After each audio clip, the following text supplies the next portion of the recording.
आज ही Doubtnut app download करें। Doubtnut पर होगा अब आपके सभी मैथ्स, केमिस्ट्री, फिजिक्स और बायोलॉजी डाउट्स का सफाया। बस अपने क्वेश्चन की फोटो खींचो, उसे क्रॉप करो और तुरंत वीडियो सोल्यूशन पाओ। Download now.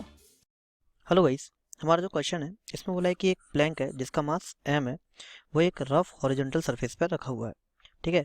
और एक मैन जिसका मास m है वो क्या कर रहा है, वो प्लैंक के ऊपर चल रहा है और उस जो आदमी चल रहा है उसका एक्सेलरेशन a है। ठीक है। और बोला है कि जो प्लैंक है उसके ऊपर भी हमने एक फोर्स लगा रखा है। ठीक है। जो मैग्नीट्यूड एंड डायरेक्शन है वो हमारे फोर्स की एडजस्ट हम कर सकते हैं। ठीक है। तो बोला है कि अगर हमको जो प्लैंक है उसको हमको रेस्ट पे रखना है। ठीक है। और जो कोफिशिएंट ऑफ फ्रिक्शन है प्लैंक के और सरफेस के बीच में, यानी कि यहाँ वो कितना दे रखा है, म्यू। तो बताने कि इनमें से कौन सा ऑप्शन सही है।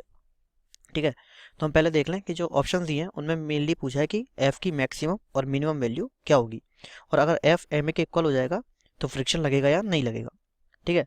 तो क्या होगा, ये बंदा ए से आगे जा रहा है तो मतलब ये आगे की तरफ कितना फोर्स लग रहा होगा इसके ऊपर। अगर एक्सेलरेशन ए है तो टोटल आगे की तरफ फोर्स लग रहा होगा एम ए।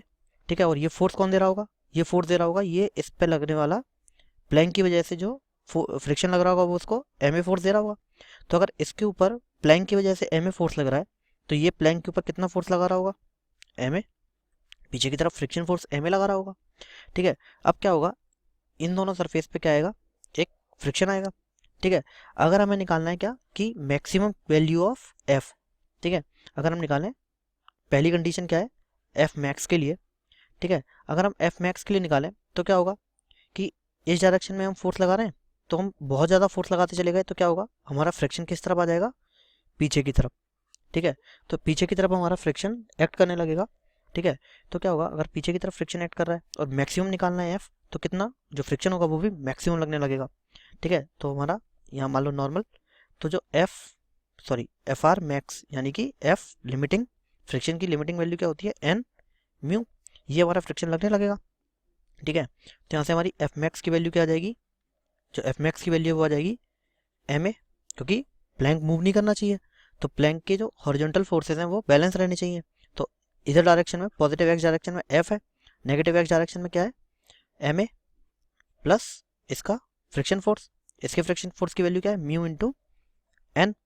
ठीक है। और इसका जो नॉर्मल होगा वो क्या हो जाएगा, इन दोनों के वेट के बराबर। ठीक है। तो इसका कैपिटल एम, इसका स्मॉल एम। ठीक है। तो mu into small M plus capital M into G, ये हो गया पूरा वेट। तो ये आ गया हमारी नॉर्मल की वैल्यू, ये इसमें म्यू का मल्टीप्लाई कर दिया। ठीक है। तो ये आ गया हमारा क्या, एफ मैक्स की वैल्यू कितनी हो जाएगी, M A plus mu capital M plus small M into G. ठीक है। अब हमको निकालना है कि ये तो मैक्सिमम फ्रिक्शन फोर्स हम लगा सकते हैं, अगर हम मिनिमम फोर्स लगा रहे होते तो इसका मतलब क्या है कि उतना फोर्स लगाओ जितनी की ज़रूरत हो। ठीक है। बाकी सब फ्रिक्शन को करने दो। तो फ्रिक्शन आ जाता हमारा इस तरफ फॉर सेकंड केस। ठीक है। फॉर एफ मिनिमम, तो जो हमारा फ्रिक्शन है वो किधर आ जाता, इस तरफ आता। ठीक है। और वो फोर्स का सपोर्ट करता। ठीक है। तो क्या होता हमारा एफ मिनिमम प्लस फ्रिक्शन। अब हम फिर से मिनिमम निकाल रहे हैं तो यहाँ हम फिर से क्या लगाएंगे, लिमिटिंग फ्रिक्शन लगाएंगे यानी म्यू एन लगाएंगे। तो म्यू एन की वैल्यू क्या है, mu capital M plus small M into G is equal to positive X वाले force is equal to negative X यानी एम ए। तो जो एफ मिनिमम है उसकी वैल्यू कितनी आ जाती, M A minus mu capital M plus small M into G, यह आ जाती है हमारी एफ मिनिमम की वैल्यू। ठीक है। अब तीसरा बोला था कि अगर एफ की वैल्यू क्या हो जाए, एम ए हो जाए। ठीक है।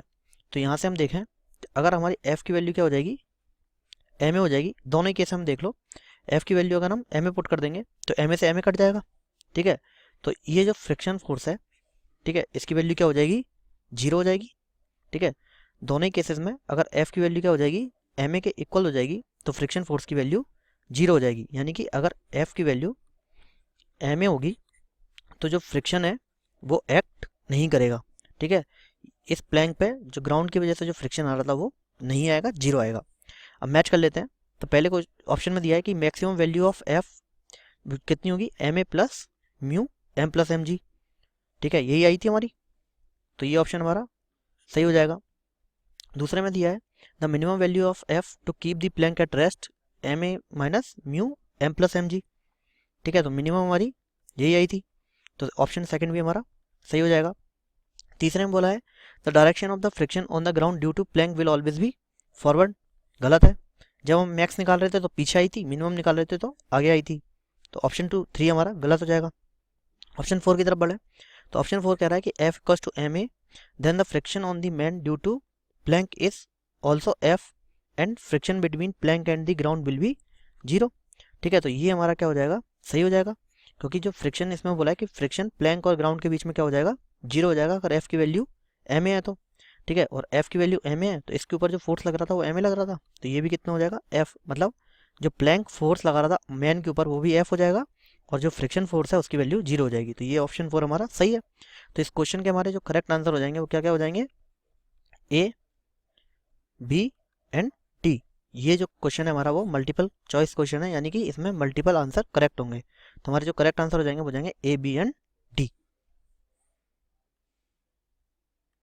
क्लास 6 से 12 से लेके नीट, IIT, जेई मेंस और एडवांस के लेवल तक 10 मिलियन से ज्यादा स्टूडेंट्स का भरोसा। आज ही डाउनलोड करें डाउटनेट ऐप या व्हाट्सएप कीजिए अपने डाउट्स 8400 400 400 पर।